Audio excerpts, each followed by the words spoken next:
दोस्तों नमस्कार। पहलगाम मामले में अमेरिकी राष्ट्रपति डोनाल्ड ट्रंप ने एक बार फिर से भारत को और नरेंद्र मोदी जी को झटका देने का काम किया है। ये बात लोगों के जहन में चल रही थी कि अगर कल को भारत और पाकिस्तान के बीच में किसी भी तरीके का कोई युद्ध होता है, क्योंकि अभी जो भारत पाकिस्तान के बीच की स्थिति वो बेहद तनावपूर्ण है, ऐसा लग रहा है कि आर पार की लड़ाई होने वाली बात आ गई है। तो अगर कल को कोई युद्ध होता है इंडिया और पाकिस्तान के बीच में, तो चूँकि ट्रंप साहब नरेंद्र मोदी के बड़े करीबी दोस्त हैं, मोदी जी खुद उनको माय डियर फ्रेंड बुलाते हैं और पता नहीं क्या क्या चीज़ें बोलते हैं, तो इसीलिए लोगों के जहन में ये बात चल रही थी कि अगर भारत पाकिस्तान के बीच में कोई लड़ाई होता है, कोई युद्ध होता है, तो ट्रंप साहब इंडिया का साथ देंगे, नरेंद्र मोदी का साथ देंगे। लेकिन ट्रंप साहब ने एक स्टेटमेंट जारी करके अपना स्टैंड बिल्कुल क्लियर कर दिया है। उन्होंने ये बोल दिया है कि मैं भारत के जितना करीब हूँ उतना ही करीब मैं पाकिस्तान का भी हूँ, यानी कि जितना मेरा दोस्त भारत है उतना ही मेरा दोस्त पाकिस्तान भी है। दोनों मेरे लिए एक जैसे हैं। यहाँ पर ट्रंप साहब ने ये बात बिल्कुल क्लियर कर दिया है कि कल को भारत पाकिस्तान से युद्ध लड़ता है तो मैं भारत का साथ नहीं दूंगा। यहाँ पर ट्रंप साहब ने ये भी क्लियर कर दिया है कि अगर आतंकवाद के खिलाफ इंडिया युद्ध लड़ता है तो उससे चूँकि मुझे कोई नुकसान नहीं हो रहा है, इसलिए मैं भारत का साथ नहीं दूंगा।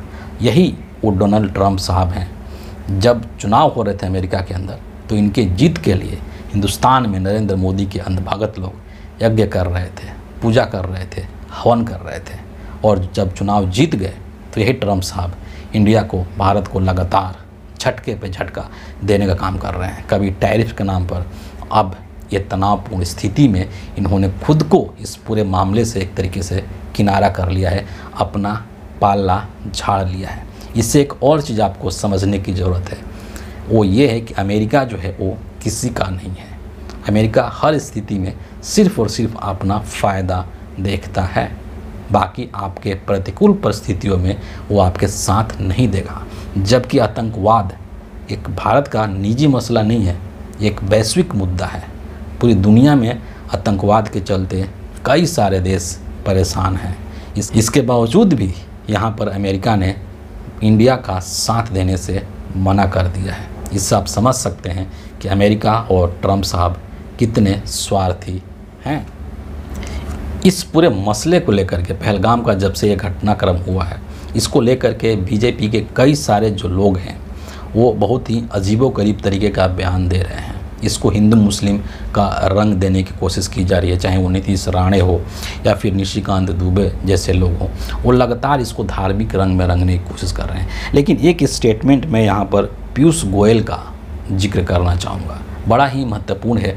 और मीडिया वालों को बाइट देते हुए, मीडिया वालों से इंटरेक्शन करते हुए पीयूष गोयल ने ये जो आतंकवादी हमला हुआ है, इसके लिए देश की 140 करोड़ जनता को जिम्मेदार ठहरा दिया है, जनता को दोषी बना दिया है। और उन्होंने साफ तौर पर यह बात कही है कि जब से हमारे देश के 140 करोड़ हिंदुस्तानियों के अंदर देशभक्ति और राष्ट्रवाद की भावना नहीं जागेगी, तब तक पाकिस्तान हमें इसी तरीके से परेशान करता रहेगा। जब तक 140 करोड़ भारतवासी देशभक्ति और राष्ट्रवाद को अपना परम धर्म मानते नहीं है, तब तक इस प्रकार की घटनाएं देश को परेशान करती रहेंगी। ये जो स्टेटमेंट दिया है पीयूष गोयल साहब ने, इसको थोड़ा सा समझने की ज़रूरत है। यहाँ पर एक सवाल ये है कि क्या जो पीयूष गोयल साहब हैं वो इन 140 करोड़ भारतीयों में शामिल नहीं हैं? क्या पीयूष गोयल जो है वो इन 140 करोड़ भारतीयों में नरेंद्र मोदी और अमित शाह को या बीजेपी के किसी भी नेता को शामिल नहीं कर रहे हैं? क्योंकि जो बात ये कह रहे हैं, इनके अनुसार यही है कि 140 करोड़ भारतीयों में देशभक्ति नहीं है, राष्ट्रवाद नहीं है, उसको जगाना पड़ेगा, अभी कमी है। तो यानी कि नरेंद्र मोदी साहब के अंदर भी देशभक्ति और राष्ट्रवाद नहीं है, बीजेपी के जो तमाम लोग हैं उनके अंदर भी देशभक्ति नहीं है, राष्ट्रवाद नहीं है। क्या ये कहना चाहते हैं पीयूष गोयल? या फिर पीयूष गोयल ये कहना चाहते हैं कि बीजेपी को छोड़ करके, नरेंद्र मोदी को छोड़ करके, पीयूष गोयल को छोड़ करके और बाकी जो हिंदुस्तानी हैं उनके अंदर देशभक्ति नहीं है, राष्ट्रवाद नहीं है? क्या ये पीयूष गोयल कहना चाहते हैं? या फिर अपनी इस स्टेटमेंट के माध्यम से ये भारत के लोगों को उकसाने की कोशिश कर रहे हैं ताकि इसका राजनीतिक लाभ लिया जा सके? इस बात की भी संभावना हो सकती है। लेकिन यहाँ पर कुछ चीज़ें और है जिसको समझना ज़रूरी है कि जब इस तरीके का स्टेटमेंट दे रहे हैं पीयूष गोयल साहब कि राष्ट्रवाद और देशभक्ति जगा करके ही आतंकवाद से लड़ा जा सकता है, आतंकी हमलों को रोका जा सकता है, तो फिर यहाँ पर सिंपल सी बात है, हमारे देश की जो सेना है उसका क्या काम है? उसको आप घर भेज दीजिए, घर पर बैठा दीजिए। हमारे देश की जो खुफिया एजेंसियां हैं, जो इंटेलिजेंस ब्यूरो में काम करने वाले लोग हैं, उनको छुट्टी पर भेज दीजिए। उनकी क्या ज़रूरत है? और आप एक ऐसे उपकरण का आविष्कार कीजिए जिससे कि देश की जनता का राष्ट्रवाद और देशभक्ति मापा जा सके, ताकि ये बात सुनिश्चित हो सके कि हाँ, हमने राष्ट्रवाद और देशभक्ति का एक निश्चित जो मानक है उसको प्राप्त कर लिया है और अब हम आतंकवाद से लड़ सकते हैं, अब हम आतंकी हमलों को रोक सकते हैं। इस तरीके का जो स्टेटमेंट है जो कि सत्ताधारी पक्ष के लोगों के द्वारा दिया जा रहा है, इसके कई सारे मायने आप निकाल सकते हैं। मुझे पर्सनली ऐसा लगता है कि अपने इस स्टेटमेंट के माध्यम से पीयूष गोयल साहब ने अपनी नाकामी छुपाने की कोशिश करी है। सरकार का जो फेल्योर है, इंटेलिजेंस का जो फेल्योर है, कहीं ना कहीं उसको छुपाने के लिए इसका जो दोष है वो देश की जनता के ऊपर मढ़ने की कोशिश किया गया है यहाँ पर पीयूष गोयल के द्वारा, जो कि गलत है। ऐसा नहीं होना चाहिए। लेकिन ये बीजेपी है, यहाँ पर कहते हैं ना कि आपदा में अवसर की तलाश की जाती है। जैसे ही कोई आपदा आता है देश के ऊपर, बीजेपी के लोग, नरेंद्र मोदी जैसे लोग उसमें अपने लिए राजनीतिक अवसर की तलाश करना शुरू कर देते हैं और उसको इस एंगल से सोचते हैं कि भैया इससे मुझे क्या राजनीतिक रूप से लाभ मिल सकता है। यहाँ पर एक और दिलचस्प बात है कि इस पूरे मसले को लेकर के हिंदुस्तान का जो सूचना और प्रसारण मंत्रालय है, उन्होंने एक एडवाइजरी जारी की है कि जो लोग भी इस तरीके के घटना को कवर कर रहे हैं, जैसे टीवी चैनल्स के लोग हैं या फिर जो यूट्यूब पर काम करने वाले लोग हैं, डिजिटल प्लेटफॉर्म पर जो भी काम करने वाले लोग हैं, कोई कंपनी है, न्यूज़ चैनल्स हैं या इंडिविजुअल है, उन सभी के लिए सूचना और प्रसारण मंत्रालय ने एक एडवाइजरी जारी किया है। मुझे ऐसा लगता है कि सूचना और प्रसारण मंत्रालय को खास करके स्पेशल एडवाइजरी जो है वो बीजेपी के नेताओं के लिए जारी करना चाहिए। स्पेशल एडवाइजरी जो है वो गोदी मीडिया के न्यूज़ चैनल्स के लिए जारी करना चाहिए, क्योंकि ये जो दोनों लोग हैं, चाहे गोदी मीडिया के न्यूज़ चैनल्स हैं, न्यूज़ एंकर्स हैं, या फिर बीजेपी के जो लीडर्स हैं, वो लगातार इस तरीके के बयान दे रहे हैं जो कि इसको धार्मिक रंग में रंग रहा है, इसको एक धार्मिक चश्मे से दिखाने की कोशिश किया जा रहा है पूरे देश को। तो मुझे लगता है कि जितने यूट्यूबर्स हैं या फिर जितने न्यूज़ चैनल्स के लोग हैं, उनको एडवाइजरी जारी करने के बजाय जो मिनिस्ट्री है हमारा सूचना और प्रसारण मंत्रालय है, इनको गोदी मीडिया के लिए स्पेशल एडवाइजरी जारी करना चाहिए।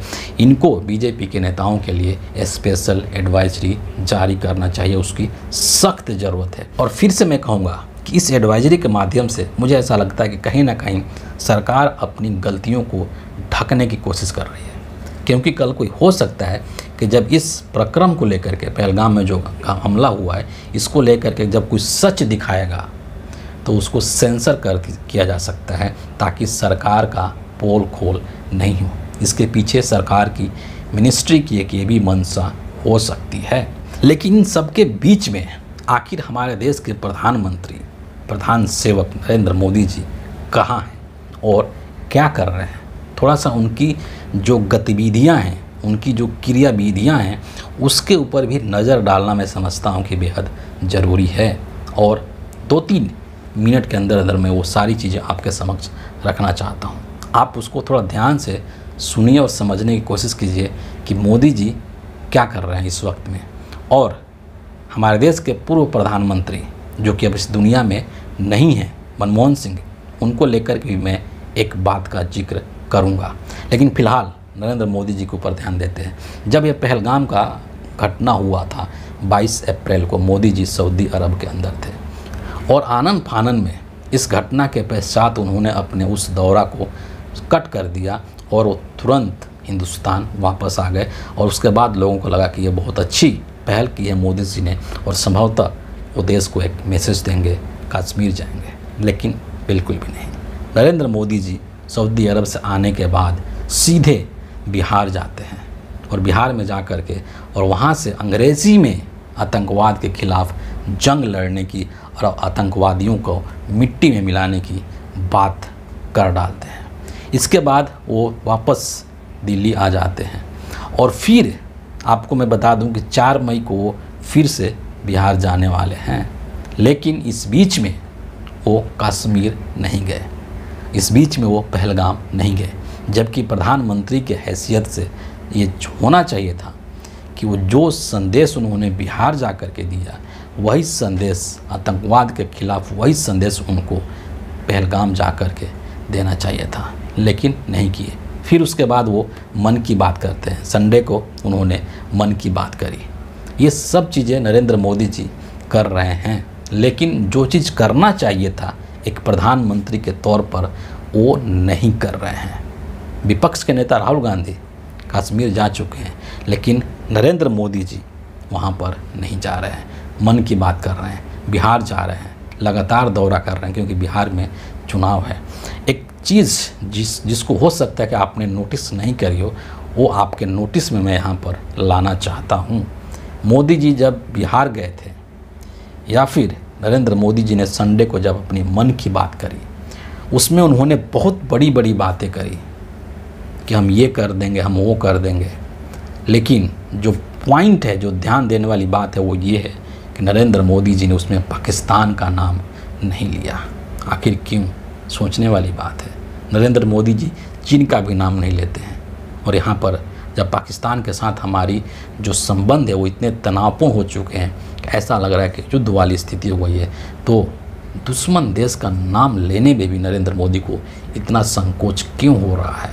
ये अपने आप में सोचने वाली बात है। देश के जो लोग हैं वो उम्मीद कर रहे थे कि नरेंद्र मोदी या तो कश्मीर जा सकते हैं, पहलगाम जा सकते हैं, या फिर ये भी हो सकता है कि देश के नाम एक संदेश जारी करें, जैसे नोटबंदी के समय, जैसे कोरोना के समय अचानक से टीवी पर प्रकट होते थे और घोषणा कर देते थे कि कल से लॉकडाउन शुरू, आज रात 12 बजे के बाद से नोटबंदी, नोट नहीं चलेगा। तो लोग ये उम्मीद कर रहे थे कि हो सकता है कि नरेंद्र मोदी जी इस बेहद महत्वपूर्ण और संवेदनशील मामले पर राष्ट्र को संबोधित करेंगे, लेकिन नहीं किया। ये निराशाजनक बात है। यहीं पर मैं एक रेफरेंस आपको देना चाहूँगा पूर्व प्रधानमंत्री डॉक्टर मनमोहन सिंह जी का, जो कि अब इस दुनिया में नहीं है। 26 नवंबर 2008 को जब मुंबई में आतंकी हमला हुआ था, उस वक्त यूपीए की सरकार थी, मनमोहन सिंह जी प्रधानमंत्री थे, और हमले के तुरंत बाद अगले ही दिन मनमोहन सिंह, जिनको कि ये जो गोदी मीडिया के लोग हैं और ये जो भाजपाई हैं, उनको कमज़ोर प्रधानमंत्री कहते थे, वही मनमोहन सिंह बम्बई गए थे, मुंबई गए थे, और कहा जाता है कि बारिश में उन्होंने वहाँ पर प्रेस कॉन्फ्रेंस ऑर्गेनाइज किया था, और प्रेस कॉन्फ्रेंस करके पूरे देश को संबोधित किया था। क्या नरेंद्र मोदी के अंदर इतनी हिम्मत है कि इस पूरे मसले को लेकर के, आतंकवाद और आतंकी हमले जैसे इतने बेहद गंभीर विषय को लेकर के नरेंद्र मोदी एक प्रेस कॉन्फ्रेंसिंग कर दें? किसने नहीं किया? ना गृह मंत्री ने किया, ना रक्षा मंत्री ने किया, ना राष्ट्रीय सुरक्षा सलाहकार ने किया, ना ही नरेंद्र मोदी ने किया। तो मोदी जी क्या कर रहे हैं? ना वो कश्मीर जा रहे हैं, ना देश के नाम कोई संबोधन कर रहे हैं, और ना ही प्रेस कॉन्फ्रेंस करके और देशवासियों को संदेश देने का काम कर रहे हैं। मोदी जी कर क्या रहे हैं? तो मोदी जी 2 चीज़ें कर रहे हैं। बिहार में चुनाव प्रचार कर रहे हैं, और फिर मन की बात कर रहे हैं। हमारे 56 इंची धारक प्रधानमंत्री नरेंद्र मोदी से ऐसी उम्मीदें नहीं थी, लेकिन यही हकीकत है और इसको आपको एक्सेप्ट करना पड़ेगा। तो फिलहाल इस वीडियो के लिए इतना ही है, और आतंकवाद जैसे इस गंभीर मसले को लेकर के नरेंद्र मोदी की जो क्रियाविधि है, जो गतिविधि है, उस पर आपकी क्या राय है, कमेंट में लिख करके ज़रूर हमसे शेयर कीजिएगा। और अगर आपको हमारा वीडियो अच्छा लगता है तो इसको ज़रूर एक लाइक कर दीजिए, शेयर कर दीजिए, और हमारे चैनल को सब्सक्राइब करके बेल आइकन भी प्रेस कर दीजिए। अगली वीडियो में आपसे फिर मुलाकात होगी, तब तक के लिए बहुत बहुत धन्यवाद।